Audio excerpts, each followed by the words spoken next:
This is such an emotional issue for our community, and it's not easy for me either. New tonight, the St. Paul Police Chief says local law enforcement should talk with ICE agents and protest organizers. He says that might stop some of the clashes that we've seen throughout our region lately. Fox 9's Mike Manzoni joins us from the newsroom tonight. And Mike, he's not talking about working with them on immigration, something else, right?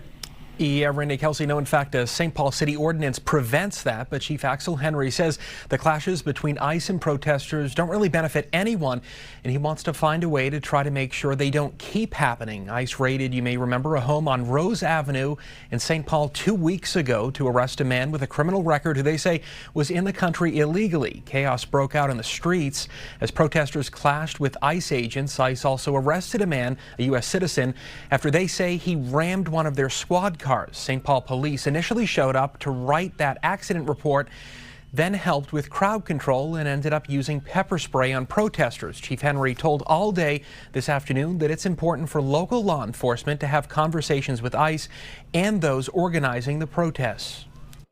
We need as local law enforcement to come together and start having a conversation, because right now there's like a tug-of-war happening between the two sides, and we're becoming the rope. And we want to honor our community members, but there are some legal things that are happening on this end that, whether I politically agree with them or not, are going to happen. And how do we make sure that we don't cause another issue like we had out on Rose? And an independent panel will now review the police response on Rose Avenue last month. In the newsroom tonight, Mike Manzoni, Fox 9.